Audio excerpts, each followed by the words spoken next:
What's popping, everyone? Welcome to episode 64 of the Flacco NFL show. I'm your host, Arub Umar, and I am once again joined by my great co-host wearing a yellow shirt today, Amal Rodak. What's up, Amal? And why do you like the color yellow? What's up, Arub? Represents the sun. That's why I like yellow. It's a very bland, generic response. Anyways, this week there's a good amount of free agency news that happened since we recorded last Wednesday. So we'll get into that, and then after that, we're gonna get into another one of our tier lists. We had fun doing the quarterback tier list. I'm pretty sure that was quite enjoying. This one we have the wide receiver tier list, and we're gonna rank our wide receivers based on their tiers, and we even have some of our top rookies of this upcoming draft class on our wide receiver tier list, and that should be fun considering this is a very deep wide receiver class. So that should be a fun podcast. Yeah, for real. And I think we've just got to hop into some of the most mind-boggling news that happened I think around when we recorded last week, but an even bigger move that happened right after that I think was almost directly tied to this first move. And it's unfortunately going to your brother's favorite team, Amal, the Chicago Bears. So there's two pieces of what the Bears have done, and I think both of them show massive mismanagement. So the first one is the Bears went out and they signed quarterback Andy Dalton, who was a free agent coming from Dallas, former Cincinnati Bengals longtime starter. They signed him to, I believe, a 1-year, $10 million deal, or it was something around that range, right? They went out and they signed Andy Dalton, and as they signed him, they actually made the commitment to him being the starting quarterback over the current starting quarterback, Nick Foles, right? So it was a $10 million deal. He could earn up to $13 million, according to Adam Schefter. And then pretty much like a couple days after that, it was reported that long time great cornerback for the Chicago Bears and, former all-pro cornerback Kyle Fuller was going to be cut, and he got cut. He was sitting on the free agent market for 30 minutes, and then he got picked up by the Broncos literally ASAP, right? And honestly, the way I look at this from a neutral party is I feel like the Bears have just they've royally screwed up their quarterback situation. And I feel like they settled, like they already had a Nick Foles on the roster. They went out and got a slightly better Nick Foles while paying Nick Foles more money than Andy Dalton. And I'm going to assume that Nick Foles is going to be moved. But the fact is, the way I see it is you traded Andy Dalton for Kyle Fuller. And I don't think the Bears roster as a whole got better. Like if you're looking at like a net positive, net negative, I think their team was a net negative because they brought in Desmond Trufant from the Lions, I believe, to replace Kyle Fuller. Desmond Trufant has never been at the level that Kyle Fuller has ever played at, and Desmond Trufant's also, frankly, nearing the end of his career. So the way I see it is this is a net negative. You traded an elite cornerback for an average quarterback, and I don't see how that's going to help your team win. And I guess, like, if you really think Andy Dalton's that guy, you pay him a pretty cheap contract. And in doing so, you sort of ensure a floor for your team. But if I'm Ryan Pace, the GM for the Chicago Bears, and if I'm Matt Nagy, the head coach, honestly, they're probably the duo that's on the hottest of hot seats when it comes to all coaches and GM duos in the NFL. And I just don't think going out here and getting Andy Dalton is going to be the way, and replacing Kyle Fuller in the process. So like I said, I think their team got as a whole worse. I don't think that's going to help them win a Super Bowl, or at the very least save their jobs. So just as a whole, this move is mind boggling. It smells of massive mismanagement. Yeah, so for me, I have similar thoughts to you. I first wanted to start off by saying the Bears, I think, gave a very strong effort and were trending towards the right direction this offseason in the Russell Wilson pursuit. I think their offer was very fair from what I saw. It was two starters out on the defensive side, I would highly assume. And you could also assume, based on these trade rumors and everything, that the two starters were probably Hakeem Hicks and Kyle Fuller, since they were going to cut him. And Hakeem Hicks has been on trade rumors. So let's just assume it's those two guys, Hakeem Hicks and Kyle Fuller, and 3 first-round picks. And I believe a second-round pick as well for Russell Wilson. That's a huge amount of money. That's a huge amount of capital for acquiring Russell Wilson.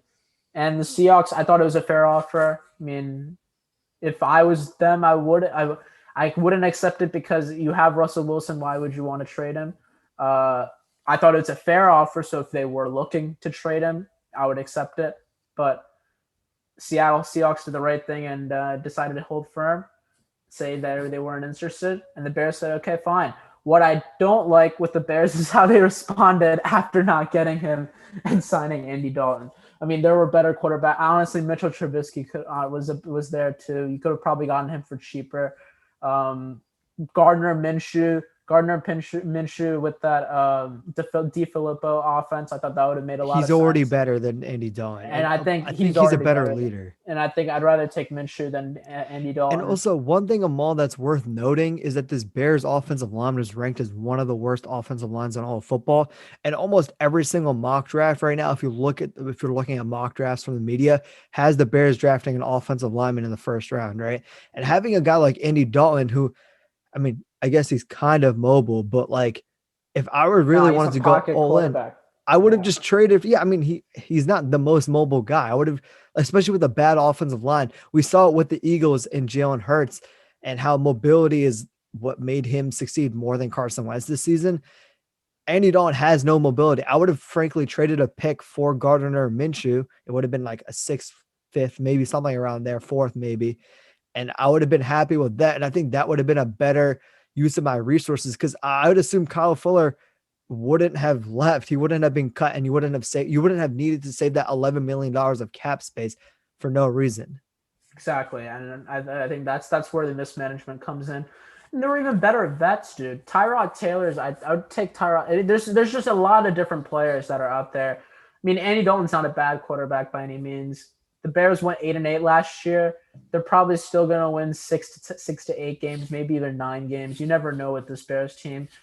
I mean, at the end of the day, it's the Bears defense, right, that carries them all. But losing such a key piece like Kyle Fuller, replacing him with Desmond Trufant's still pretty good. I think if any team signs him, I think it's a pretty good signing. He's not trash by any means, but I mean, you're replacing an all-pro, probably top 5 corner in the league for Desmond Trufant. I think that's where I think you have to pump the brakes a bit. And they also today they signed Damian Williams, another signing that I don't know if it makes the most sense, especially when David Montgomery came off an incredible year this past year with a bad offensive line. With the bad offensive line, exactly, and he was the bell cow, having close to 30 carries a game. I mean, it was monstrous. And now they're having Damian Williams, who's gonna eat up some of those carries. I don't know. It's just a bunch of.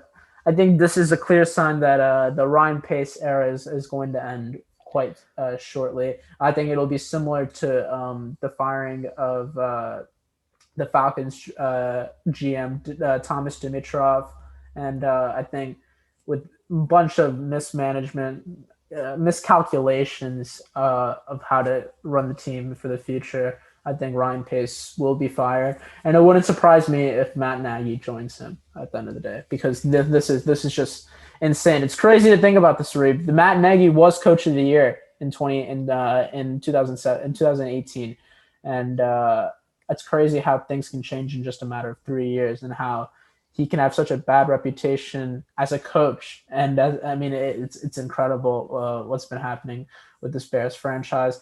Allen Robinson, another way of mismanaging the money. He signed the tag $18 million. That's ridiculous, Reeb. I mean, it's just really crazy what, like, everything that's happening. I have one question for you, Amal, and I think this one question will probably shape the way I think about signing Andy Dalton. And that question is, do you think the Bears are going to draft a quarterback? Because if they did draft a quarterback, and if they traded Nick Foles, right, I wouldn't be against this. I mean, obviously at that point, then you would have traded, a low end starter to backup quarterback for an all pro cornerback, essentially money wise, in Kyle Fuller and Andy Dalton. But if you brought in Andy Dalton to mentor someone like, I don't know, you trade up somehow, you draft a Trey Lance, or you're sitting at 20, I think they're at 21. You're sitting at 21 and you're like, you know what, screw it. Let's just draft Kellen Mond out of Texas A&M, who I've seen a lot of people giving him first round hype. And honestly, I mean, that's mid to like, I guess, late mid first round. If you want to go for a quarterback at that point, we saw Daniel Jones getting drafted top 6, and Kellen Mond. I mean, I haven't done the scouting. I'm by no means an NFL professional scout, but Kellen Mond to me seems like a better prospect than Daniel Jones. At least he has some mobility to him. So would they trade up? Would they draft somebody? Like, I feel like that might change my mind on this signing. I agree with that. I could definitely also see a possibility of them drafting in the second. Kellen Mond, I'd be shocked if he gets drafted first round. But I would be surprised. I wouldn't be surprised if day 2 they went for a Kellen Mond, like you said, or maybe Kyle Trask, because I think Kyle Trask is likely probably to go in day 2, and I wouldn't surprise me if the Bears went and draft Kyle Trask. And if that is the case, because Kyle Trask does have that potential. I mean, Drew Lock, we got to see how he is as a day 2 quarterback and how he's playing in the NFL. I mean, there's definitely still, there's definitely still room for improvement there. But I mean, I think if that was the reasoning for signing Andy Dalton, I mean, I'm okay with it. But then this is just another year to essentially just throw away, in my opinion. And unless their new quarterback pulls a Dak Prescott their rookie year and then just carries, it's going to be very difficult to see how this Bears team succeeds in this upcoming season. Yeah, I agree with that for sure. I mean, I guess they do have a strong running game. So if they want to follow the Very 2016 strong. Cowboys, Now, the running back tandem now I can say is very strong. especially if they draft someone like a Tevin Jenkins or someone like that in the draft, I can definitely see them going that way. Definitely. Now talking about another young quarterback, and I know we had a segment last week where we talked about how I think it was the Chiefs were helping out Patrick Mahomes by getting new offensive linemen, and I think it was the Chargers brought in Corey Linsley from the Packers. Now, similarly, Amal, the Miami Dolphins, they brought in Will Fuller, and I think that's definitely someone who can help Tua Tagovailoa, however the hell you pronounce his name. Will Fuller, the 5th from Texas, from the Texans, Houston Texans, a wide receiver.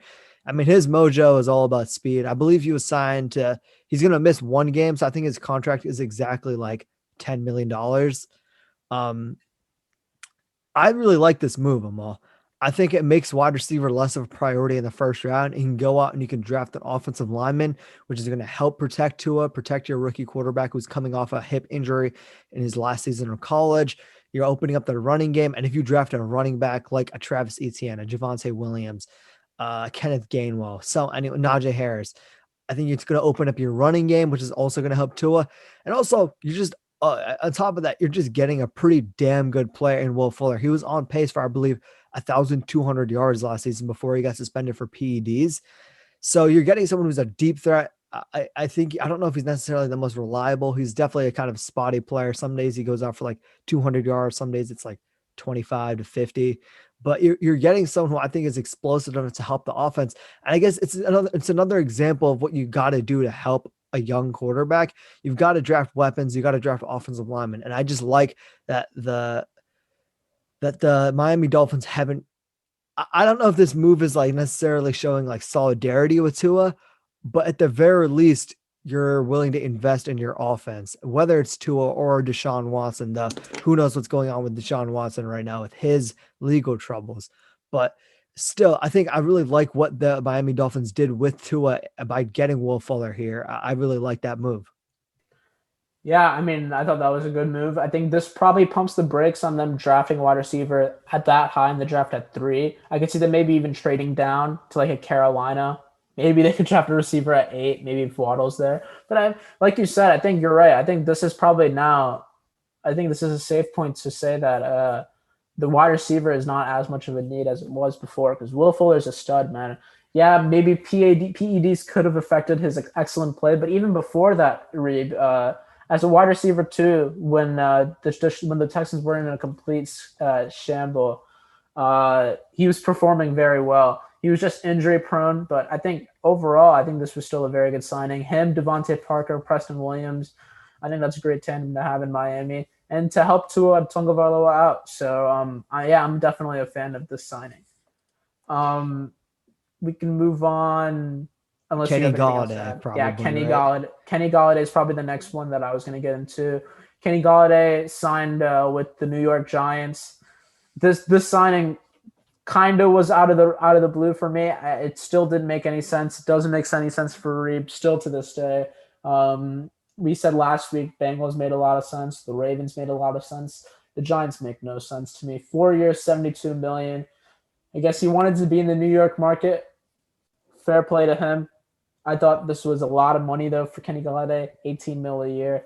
Uh, Kind of crazy, but the Giants did make some moves. They also added Adoree Jackson for 3 years, 39 million a year, 39 million. So with those two moves, Reeb, I think the Giants are slowly creeping up in the NFC East standings for me. They're still last, but they're definitely creeping up, and they're looking to be a pretty solid team to compete in that division.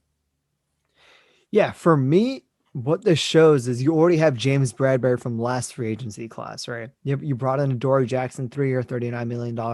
You're trying to solidify that other cornerback two spot from the whole DeAndre Baker saga that happened with him apparently robbing someone. I think those charges are dropped, but still they ended up cutting former first round pick DeAndre Baker, right? So now you have Logan Ryan as well, who they brought in. You have Jabril Peppers. You have Xavier McKinney, who didn't see, I think, any snaps, or I think I think he played the end of the year. I think he got a pick against the Giants. I think the last week or week 16 it was against the Cowboys. I mean, so that guy he was hurt. Darnay Holmes is another corner I really like. I really liked out of UCLA. So I like their secondary. Right, going to their defensive front. They brought back Leonard Williams. They did lose longtime longtime defensive tackle Dalvin Tomlinson. They still have Dexter Lawrence, BJ Hill. Honestly, all they need to really improve is, I guess, maybe a linebacker position. They do have Blake Martinez, and I guess And they can maybe adjust that in improve. the draft. Yeah, and you gotta go after edge in the draft, right? So right now your defense is really good. I think if you are the New York Giants, I mean they beat Russell Wilson and the Seahawks, and they were starting Colt McCoy at quarterback. So say what you will about Colt McCoy, but I don't think he's by any means the type of quarterback who's going to 1v1 against Russell Wilson and win.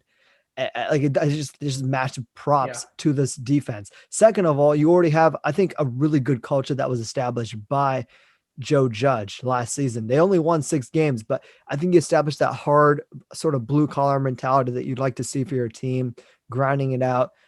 I mean, they had Daniel Jones like getting hit live in practice, which is something that never happens in the NFL. But I think I really like the mentality that he's instilled, sort of the Patriots work ethic. Obviously, that hasn't really worked elsewhere other than New England, but I like that they've built some sort of foundation there. I think the players want to play for him, which is what's important, right? Now, on offensively, you're getting Saquon back. You have Sterling Shepard, who's a tied for a long-term deal. You have Darius Slayton. You have Evan Ingram. Honestly, our offensive line, I like Shane Lemieux out of, I think, Oregon. He played alongside with this year's presumptive number one tackle in what's his face, Penei Sewell. You have Will Hernandez. Lane Solder. I mean, he's kind of garbage. I'll be honest, overpaid, but still, They I think they drafted released. Andrew Thomas. They drafted Andrew Thomas, right? So I think you need help on the offensive line, but from the weapons spot, I really like what you did. Kenny Galladay is a phenomenal jump ball wide receiver. You have some deeper threats, sort of in Darius Slayton, Sterling Shepard. You brought in John Ross as well to be a speedster, right? This long tangent is what I'm coming to here is it's all up to Daniel Jones. Like Exactly. I think this New York Giants team is very underrated, and I think it has a chance to win the division. And hell, Definitely. if the players buy in, if you got good quarterback play, this team could maybe even win double digit games, right? Like I've Agreed. seen crazier things happen. but it all comes down to Danny Dimes. Will Danny Dimes be Danny Dimes, or will he crumble underneath the pressure and become Danny Pennies? Because if he does not, if he doesn't, if he doesn't produce, He's this team will getting. not. This team, I mean, they'll be a decent team, but the way I say it is, it's just going to be another Chicago Bears situation, though not to that extent where you have a phenomenal defense, you have a phenomenal team around you. It's just you failed because the quarterback wasn't enough. And if Daniel Jones fails here, then I think it's going to be a Mitch Trubisky situation all over again. You're going to move on and try to find your new quarterback of the future. And I just got to hope that the Giants are more successful at that than the Bears have been. I think it's even more than that. I think it's even more than the Mitch Trubisky situation. I think Daniel Jones is in the perfect situation to succeed. More so than Mitch, because Mitch, I guess the excuse there is O-line. But even here, O-line, I think they have a pretty decent O-line now. Yeah, they still have some holes to say, so I guess their only need is O-line. But more importantly, they need Daniel Jones to play. And if he can play well, and he can play to where they drafted him, which was, what, 6th pick? If he can play to that level, I think there's no problem with the Giants. And I can say this: if he plays well and plays, let's say, to even the level of, let's say, Baker Mayfield played at, if he does that level, I think this Giants team can go double-digit wins for sure, because that defense is really good. If they can shut down Russell Wilson, Tyler Lockett, DK Metcalf for a game, I think that's a very explosive offense. I think they can hold their ground against probably 38, the majority of the teams in the NFL, and definitely every single team in the NFC East. So I think can be a very dangerous team, can be a playoff contender if Daniel Jones, of course, plays well. And Daniel Jones can be the Josh Allen this year. Who knows? We've seen crazier things happen. We've seen Carson Palmer pop off in random years. We've seen Josh Allen this year. People expected him to rise, but not this heavy of a rise. I mean, anything can happen. So definitely want to keep an eye out on that. Next news, I guess now I think we'll go into the more really brief news, I guess. T.Y. Hilton re-signs with the Colts. Xavier Rhodes re-signs with the Colts. I'm happy with both these signings. Kind of overpaid for both, but I'm okay with that.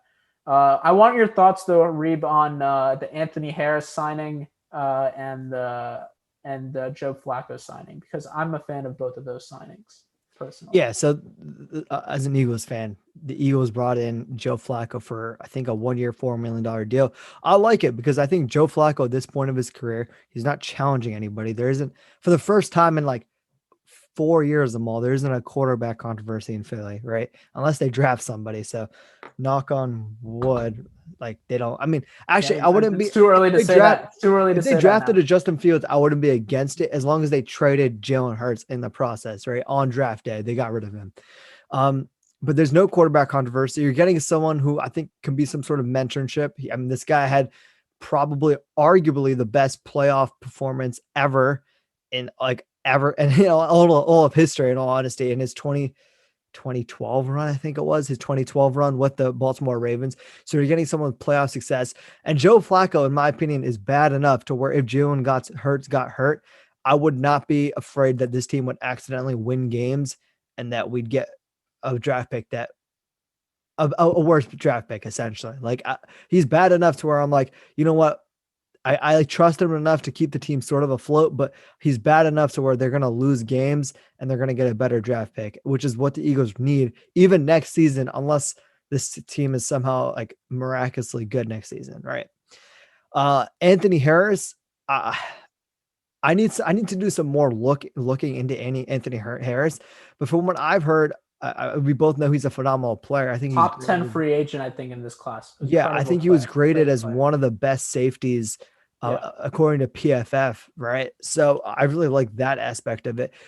I just need to see whether he feels in more of the Rodney McLeod role, which is sort of a deep third safety, or if he feels in more on the ex Malcolm Jenkins role, where he is sort of playing up the line of scrimmage. But I think whatever he does it really well. And I just got to hope that Jonathan Goodman, I believe his name is, the new DC for the Philadelphia Eagles, can put him in the position where he can succeed. And I think he can do that. I think we've seen him.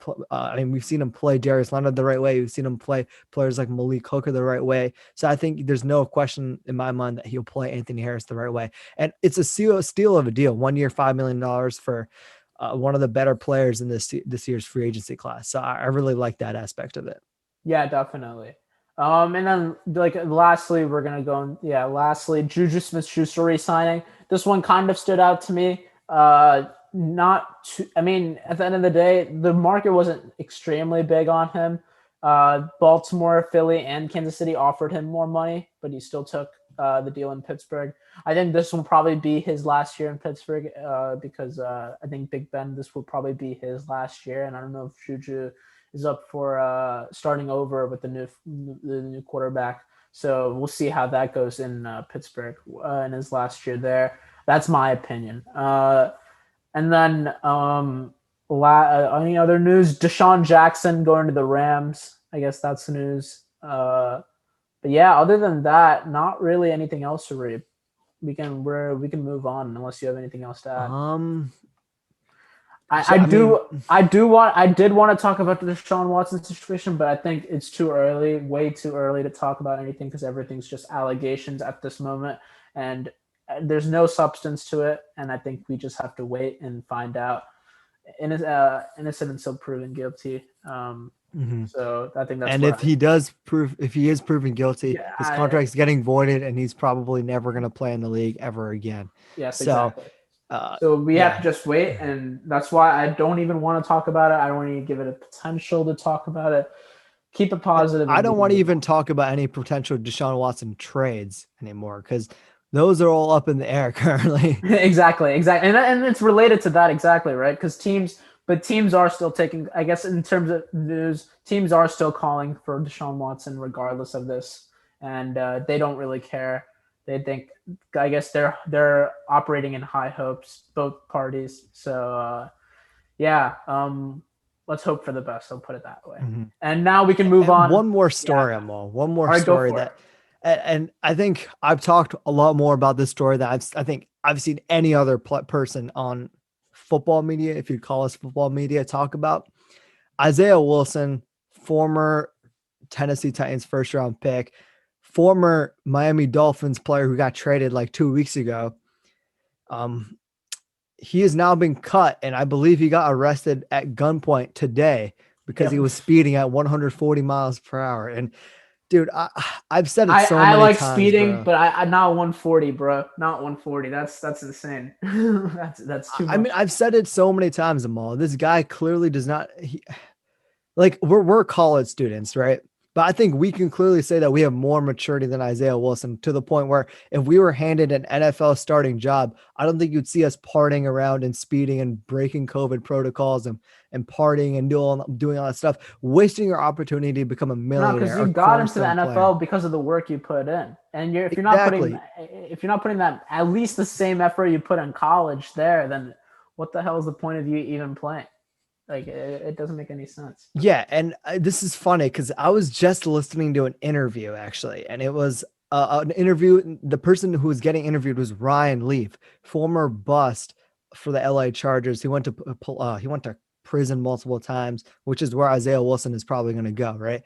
And he said one of the most important things and one of the most contributing factors for someone who fails in the NFL is that they don't up their work ethic when they come to the NFL. They just sort of come in and they cruise and do whatever they're doing in college thinking it's going to work.